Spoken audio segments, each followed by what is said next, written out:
Ya, orang Islam Pak dilarang-larang lain kalakasieun. Contohnya Bapak ayeuna nanyin peraturan kudu ngalutikan sampai ke masjid, sampai ke musola, takbiran teu meunang. Sorana gede kudu diletikan, tadarusan kudu nepi ka jam 10. Tak orang Islam lamun dilarang-larang gitu lain kalakah nurut, kalakah ngalawan. Contoh, ayeuna tempo tuh di masjid-masjid tuh, di musola-musola.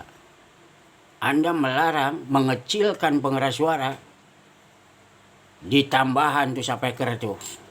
Masjid tadina 2 tambahan 3 tambahan 4, di musola anu tadina hiji tambahan 2. Jadi ngerakeun ke Anda pribadi Pak. Eueuh nu nurut eueuh.